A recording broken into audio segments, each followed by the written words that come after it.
بسم اللہ الرحمن الرحیم۔ السلام علیکم۔ آج ہم نے بات کرنی ہے انڈیا کی اس منت اور سماجت کی جو اس نے پاکستان سے کی ہے۔ انڈیا منتوں اور ترلوں پہ آ چکا ہے، پاکستان کے سامنے گڑ گڑا رہا ہے، اور پاکستان سے اس نے اب باضابطہ درخواست کی ہے کہ مودی نے امریکہ جانا ہے جنرل اسمبلی کے لیے، تو ہمیں پاکستان کی ایئر سپیس استعمال کرنے دی جائے۔ لیکن پاکستان نے جب اس کی منت اور سماجت کو ٹھکرا دیا، اس کے بعد بھارتی میڈیا نے آسمان سر پہ اٹھا لیا۔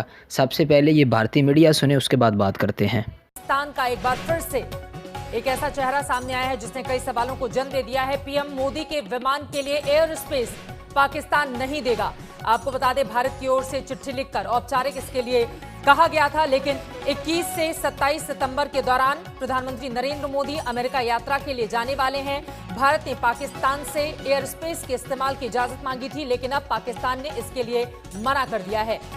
اس سے پہلے آپ کے صدر کے لیے پاکستان نے ایئر سپیس بند کی تھی، اب آپ کے وزیر اعظم کے لیے پاکستان نے اپنی ایئر سپیس بند کر کے یہ ثابت کر دیا ہے کہ ہم کشمیریوں کے لیے کسی حد تک جا سکتے ہیں۔ کشمیر ہماری شاہ رگ ہے، اور آپ نے یہ کیسے سوچ لیا کہ کشمیریوں پہ تم ظلم کرو اور پاکستان سے بڑے مزے کے ساتھ پاکستان کی ایئر سپیس استعمال کر کے تم امریکہ جاؤ؟ مجھے سمجھ نہیں آ رہی کہ یہ ایک انسان ہوتا ہے، وہ عقل مند ہوتا ہے، لیکن عقل بھی نہیں ہے ذرا بھی۔ یہ سوچا ہی نہیں ہے کہ کشمیریوں پہ ظلم کر رہے ہو، اور ہم کشمیریوں کے لیے پوری دنیا میں آواز بلند کر رہے ہیں۔